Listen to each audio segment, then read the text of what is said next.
एक जंगल में एक लोमड़ी और एक हाथी रहते थे। दोनों में बहुत ही अच्छी मित्रता थी।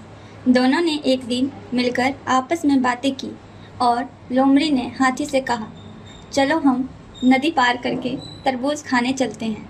हाथी डर गया और आनाकानी करने लगा और लोमड़ी से कहा। अगर हम पकड़े गए ना यार तो बहुत मार पड़ेगी। तब लोमड़ी ने कहा, हाथी भाई तुम बहुत डरते हो। फिर दोनों नदी की तरफ निकल पड़ते हैं। नदी के पास पहुंचकर लोमड़ी हाथी से कहता है, हाथी भाई मैं बहुत छोटा हूँ, मैं कैसे नदी पार करूँगा, मैं तो नदी में डूबकर मर जाऊँगा। तब हाथी ने कहा लोमड़ी से, तुम ऐसा करो, मेरी पीठ पर बैठ जाओ, मैं तुम्हें नदी पार करा दूंगा। उसके बाद दोनों नदी पार कर लेते हैं। उसके बाद खेत में जाकर वह बहुत मीठे मीठे तरबूज खाते हैं। लेकिन थोड़ी देर में लोमड़ी का पेट भर जाता है और वह गाना गाने लगता है। तभी हाथी उससे कहता है, अरे लोमड़ी, तुम गाना बंद करोगी? नहीं तो किसान आ जाएगा तुम्हारा गाना सुनकर और हमें बहुत मारेगा। अब मुझे और भी खाना है तो मुझे खाने दो।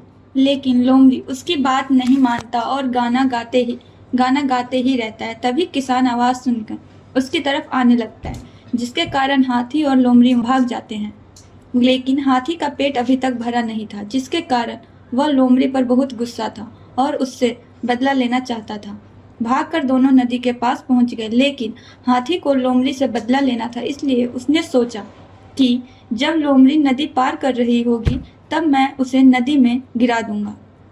नदी पार करते समय हाथी लोमड़ी को गिरा देता है। लोमड़ी मदद के हाथी को चिल्लाती है, लेकिन हाथी उसकी एक नहीं सुनती है। तब लोमड़ी को समझ आ जाता है कि हाथी ने उससे बदला लिया है।